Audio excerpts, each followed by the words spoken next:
We're expecting to get a first look today at the multi-million-dollar renovations to Raymond James Stadium. Tampa Bay Buccaneers are inviting reporters to see the changes, including those new HD video boards in each end zone, giving fans a much better view of the game.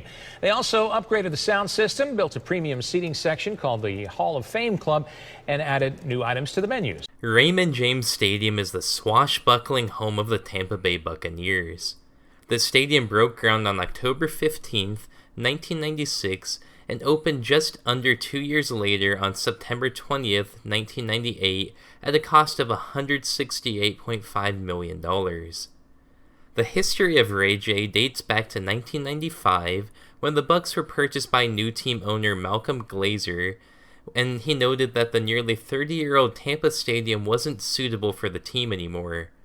The city of Tampa Bay and Glazer began a tumultuous negotiation period to determine who would pay for the new stadium. Tampa and Hillsborough County proposed a tax on rental cars and stadium items such as tickets and parking fees. Glazer rejected this plan as it would have slightly reduced the revenue he got from the stadium. To put pressure on the city and county governments, Glazer announced that he would begin exploring moving the team if his demands for a new publicly funded stadium weren't met.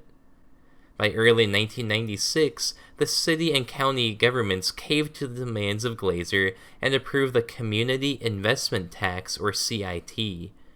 CIT was a 30-year half-cent sales tax that would pay for the new stadium and other various improvements.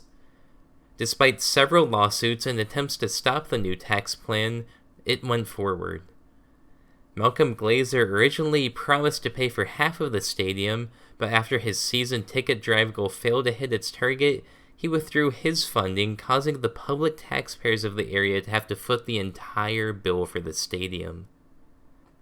The local county government would also foot the bill for most maintenance and operating expenses for the venue. Malcolm Glazer truly got a killer deal on this. The stadium eventually opened on September 20th, 1998, with the Buccaneers' victory over the Chicago Bears. The MLS team Tampa Bay Mutiny would start their season the next year at the stadium in 1999, but would unfortunately dissolve in 2001. The next controversy to hit the stadium took place when the stadium authority, the TSA, or the Tampa Sports Authority, sued the seat manufacturer Hussey Seating.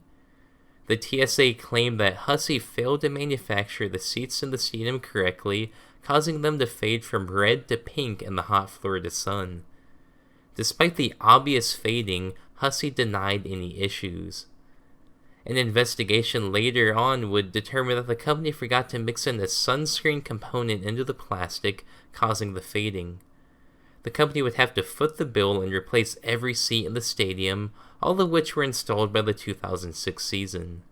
Perhaps the most iconic part of the stadium is the 103-foot-tall pirate ship at the north end zone.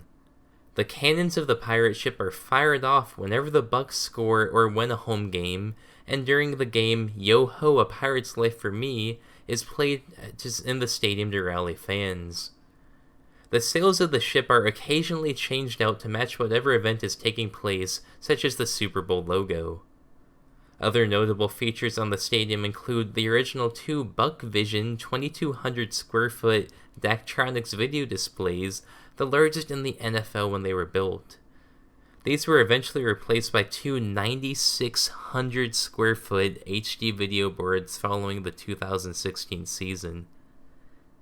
Further renovations in 2016 included replacing the corner display boards with more HD video boards, an upgraded sound system, and renovations to the stadium's luxury boxes.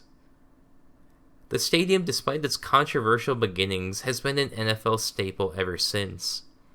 Since opening, the stadium has hosted 3 Super Bowls, the College Football National Championship, various international soccer games, and the reoccurring Outback Bowl.